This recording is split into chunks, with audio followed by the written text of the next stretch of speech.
Now, South Africa has a long and robust history of trade unions, which have played a significant role in the political and economic landscape of the country.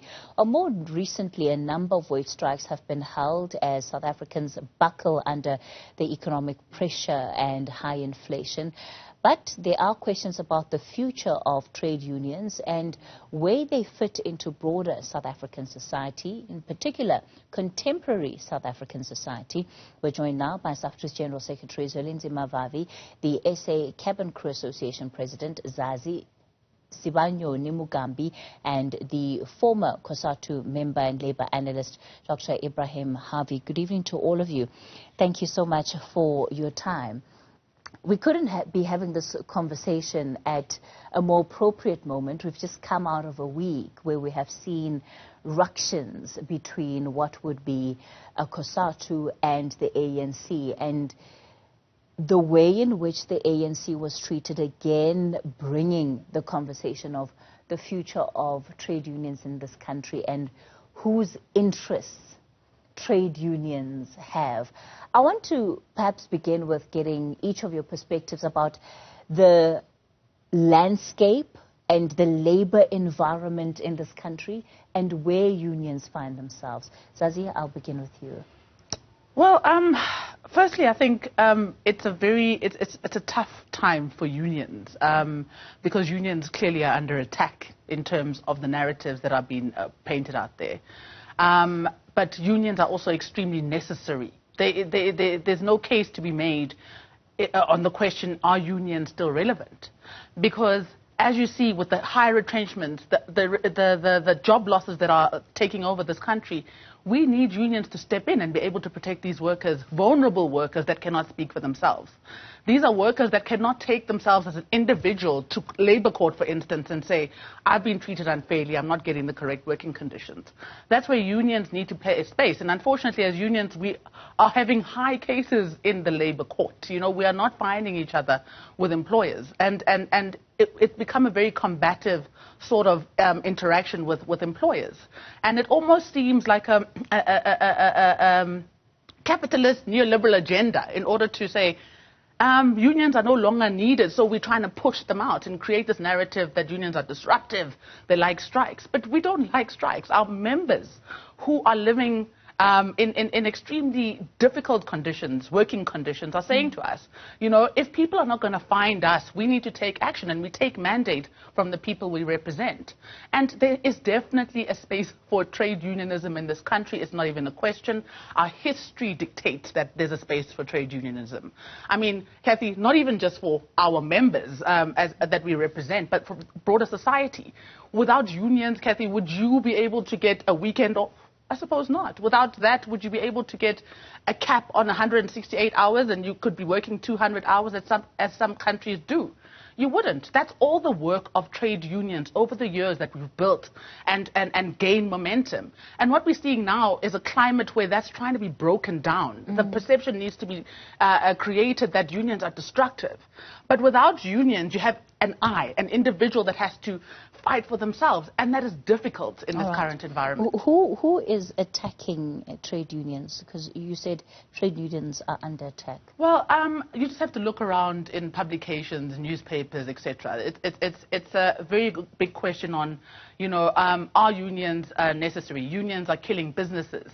You know, is it necessary for unions to continue to go on strike? I mean, I can give you a very simple example. With us at SA, it was a big thing that you are killing the company. What was not asked is, why would workers that understand the situation go as far as that to expose corruption and do those kind of things to show that we are sick and tired of what is happening?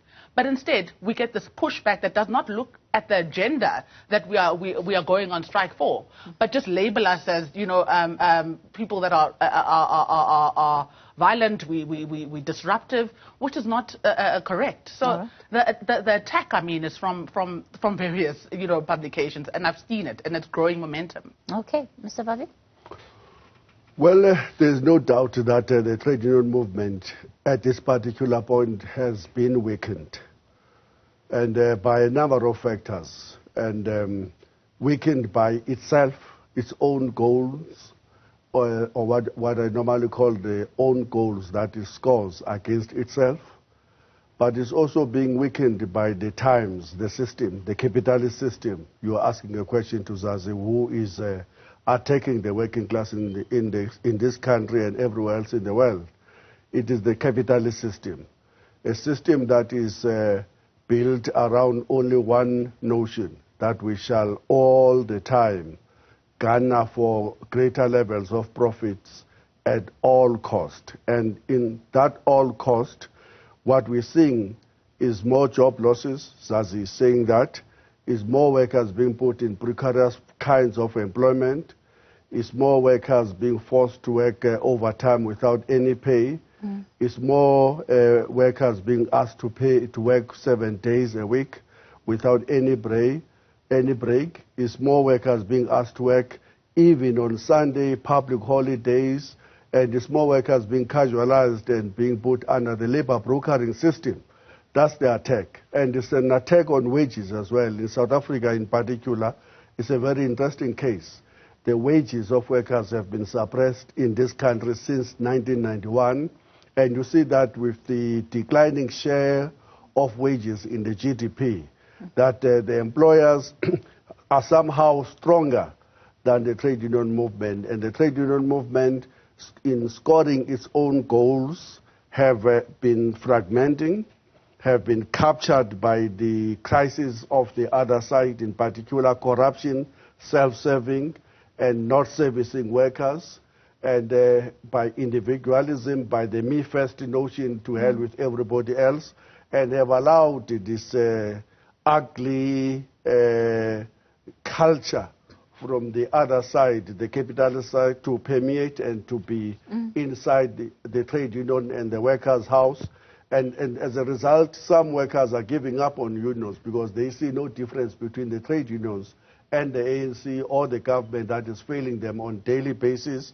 And that's why the numbers of workers who are part of the unions have come down from close to 40% in 1997, 2007, and way down now, precisely because of not only the fact that the Marikana massacre was a game changer for the workers, who for themselves, for the first time have to, not for the first time, yet again have to take up their own battles when the unions were seemingly captured by management, as they did in 1971, 72, 73.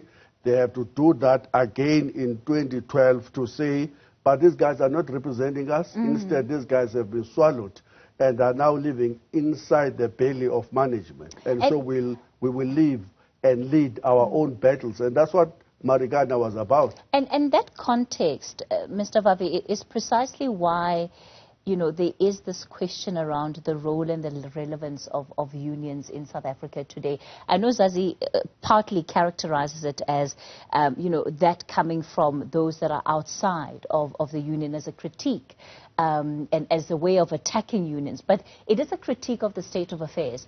Dr. Harvey, I want to bring you in here because despite the fact that these problems that have been explained tonight are issues that affect the majority of South Africans, joblessness affects the majority of South Africans, increasing food prices affects the majority of South Africans, and yet when we have seen unions take to the streets over these issues, they have failed to capture the imagination of South Africans enough to bring them out in the streets to rally that support, because these are not issues that are solely unique to workers. Why do you think that has been the case?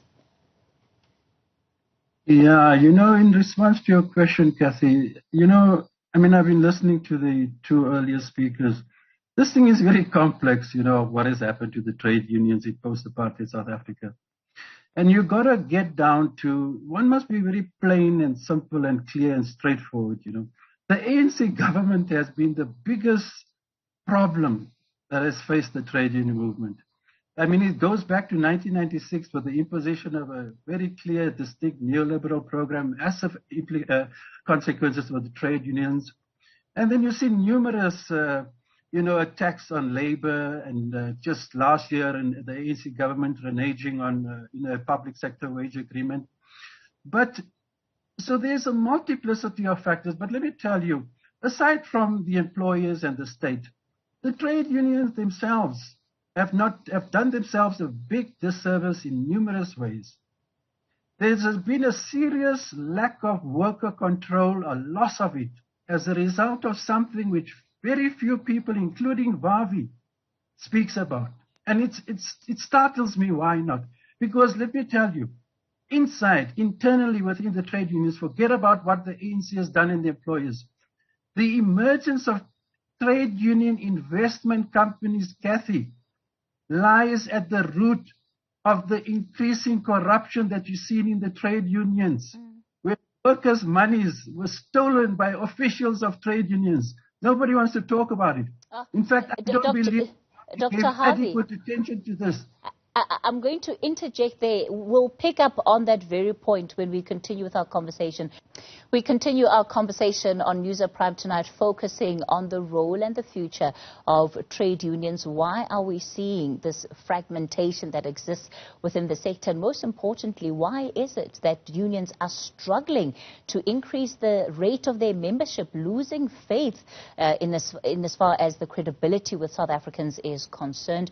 Joining me for this conversation, SAFTU General Secretary, that is Zwelinzima Vavi, the SA Cabin Crew Association President Zazi, Nsibanyoni-Mugambi, and a former Cosatu member, Labour Analyst, Dr. Ebrahim Harvey.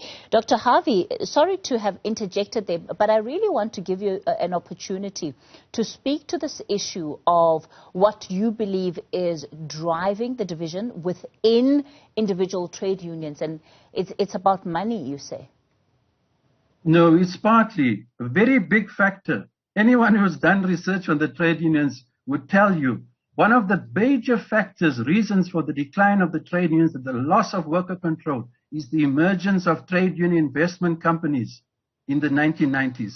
A big thing and a neglected thing, and I don't believe that Vavi paid adequate attention to this even when he was the leader of Cosatu, because if it was a commission of inquiry established, we may have got to nip this thing in the bud and not allow it to develop into what a massive problem it has become, besetting the trade unions. But I want to go back to trying to answer your question about trade unions have no doubt and globally been on the decline. There are major reasons for it. The massive technological changes, artificial intelligence, robotics, the fourth industrial revolution, all these things have had an eroding impact on trade unions. And no doubt in South Africa, the ANC government I hold responsible to a large extent for how it has treated particularly its labor ally, Cosatu. And Cosatu, at one stage, arguably the most militant and fastest growing trade union federation in the world. The big problem of Cosatu, the biggest problem it ever made, mistake it made, was to expel Vavi and NUMSA a few years back. That was the biggest setback, I believe, in the history of the trade union movement of South Africa. And with the consequences of what we're still dealing with. I have repeatedly called for the reunification of Cosatu and SAFTU as the beginnings of an attempt to revitalize the trade union movement.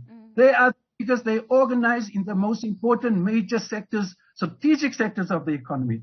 So of foremost importance is moves towards, it's not going to be easy with SAFTU because SAFTU has got its own internal things with NUMSA and the perpetual conflict between Vavi and Urban Jim, etc., which has to be ironed out. But there you have.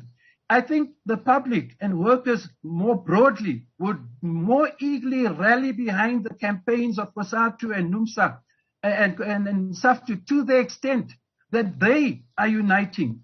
And that is why, you've got NACTU and PEDUSA also.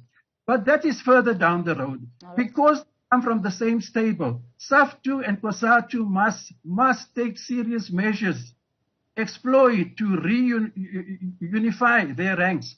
And then, attempt to bring in NACTU and PEDUSA also in the future. Dr. Harvey, I'm going to ask you to pause it there. You attended SAFTU, you attended Cosatu's Congress. In fact, you even gave an address there. You've long been speaking about the need for the trade union movement holistically in this country to come together. Your response to Dr. Harvey? I can't agree with him more. He is correct, and there has to be unity, otherwise the trade union movement is just going to die slowly. And there has to be relevance. There has to be, again, the winning back of the trade union membership on the basis of service, of honesty, and of campaigning, and of worker control. And we speak about those issues, Comrade Ebrahim, all the time. But also we have to talk about the role of the money inside the trade union movement. I normally put it this way: whenever you're going to see an implosion in any of the trade unions, and I've been here for some time, I know exactly how it starts. There's an allegation against the leadership, and then that is followed by a demand for forensic audit and lifestyle audits. And once the leadership is faced with that, it doesn't address the principal allegation of corruption. It then responds by embarking on the cutthroat politics and suspension over years and years in order to get rid of the people who are raising the issue of corruption as the source of division in the unions. Unless we can mobilize the membership again to reclaim their trade unions, to make them democratic again as an instrument in their own hands, to advance their own interests, the trade union movement is going to die. Does this not say that then the leadership struggles and the problems leaders in trade unions face are not different to what we see with our politicians, and that at the end of the day it results in this very divide that is not necessarily supposed to exist to that extent within trade unions between us and them, that you have these leaders that by virtue of position have access to some of these monies you're talking about and end up becoming so far removed from what ordinary members want and are going through. And yet, Kathy, the trade union movement is the only real hope for South Africa, I believe, because they are the biggest membership-based institution.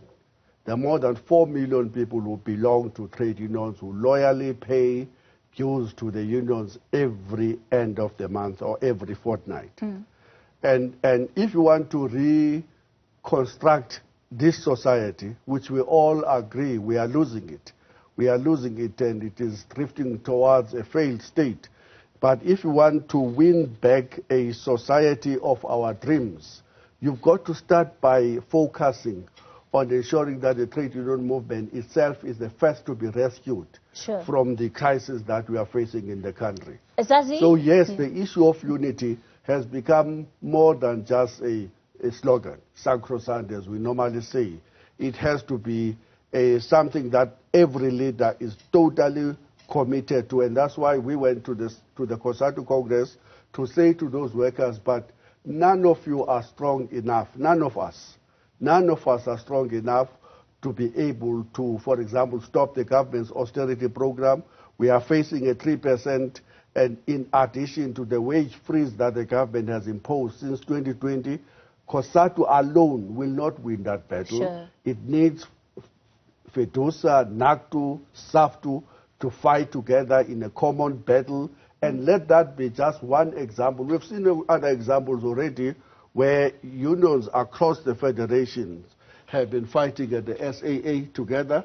They've won some battles, have been fighting at ESCOM together, NUM and NUMSA, and they've won battles, have been fighting in the bus strikes together across the federation. And recently we've seen PSA and NIHAO fighting at the Reserve Bank. And these are interesting examples that we should build around to say that, but we can work together and that unity is possible. Zazi, I want to bring you in here because, again, even though Mr. Vavi talks about how the unions still represent the biggest member-based organizations in this country, there are declining numbers. And oftentimes you'll find little sympathy for workers as they're engaging in these battles, whether it's for higher wages, whether it's for better working conditions. And it's not that people don't understand. It's that the majority of people in this country, like I was saying earlier, are going through those very same challenges. How do you move from being an organization that captures the interests of workers just at an SAA to saying that the struggle at SAA is a struggle at any other workplace in this country where people have not received raises for years, and there's so many other labor issues that could well need to be contended with, but they simply are not? Kathy, I think we have a lot of work to do as trade unions, especially the way we are viewed, you know, not just by the rest of society that is very critical on our, you know, on our existence even, but even for our own membership or the working class, for instance, to be able to trust us enough to take them along with them and trust us enough that they are in good hands with us. But how are they going to do that while we're bickering amongst ourselves? How are they going to do that as unions? We can't even agree to fight for clear worker rights. And you'll find unions that go the opposite direction, that no longer have the interest for the working class that we serve and people that put our interest on our doorstep. How are we going to do that when our union leaders, I've seen this so many times, are captured by capital and they say they're given lovely positions, come, take me away. Workers are seeing this and they're saying, can I put trust behind such a person that can just be captured and taken like that? That means the morale is gone. So we need to work. Who was captured and taken? No, I mean, are you talking about Peking Challenge escort boat? No, you know what? I'm literally talking, Kathy, and it's not the big profile cases. No. I think, Zazi, look at this case of the Cosatu Congress this week. Who was booed out of the stage is the former General Secretary of the NEM, who is the Minister of Energy as we speak, Kwede Mandashi, who dodged the bullet, who was supposed to have been there, is the President of the country, yes, who was the General Secretary of the NUM, one of the most popular trade union leaders to be seen in this country. Go to the cabinet and go to every second person. The second person is either a former trade unionist or a Communist Party member. And when workers look at that mirror, they say, but you can see that these people are serving themselves. Sure. And when they serve, the transformation have ended up with them, the trade union or the former trade union leaders or so-called communists, being the major beneficiaries of the system. And we, the workers who put them there, are still the face of unemployment, poverty, inequality, in dysfunctional state, dysfunctional public education, dysfunctional police station, dysfunctional public healthcare system, and dysfunctional transport system. Fair enough. Yeah. So that's what is the crisis, the crisis of credibility. Do you want to wrap up there? No, and absolutely. I mean, you know, if people are bickering, you know, if people are bickering and these are people that workers are supposed to put their trust behind, it's time unions get together and deal with the ideological issues, because I think that is where the problem begins. And also deal with the fact that if you are not in trade unionism for the right reasons, then you should not be there. Because as you do that, you are destroying a legacy that's been built for many, many years, that has fought for the interest of workers, that has fought for all the gains that we have. And what is happening? People are taking an opportunity to make us look weak because we have failed ourselves, you know, and they will be able to penetrate and express those views because we have given them space to do so. Dr. Harvey, we've run out of time so quickly, but I want to give you the last word here. Yeah, no, Kathy, you know, two things very quickly. One is that concerning SAFTU, if only Vavi and Evan Jim can subordinate their huge egos in the interest of building unity in SAFTU as a prerequisite to the later unity between SAFTU and Cosatu. And the last thing I want to say, in the 1980s, links between the factory floor and the community struggles were growing and great. It's collapsed. trade unions are not involved in the biggest crisis, let me tell you, is not even on the factory floor. It's in the townships where those very same workers and members go home and live. We need to reunite the links between the factory floor and the community, which was there in the 80s. It's completely lost. They're not involved in all these big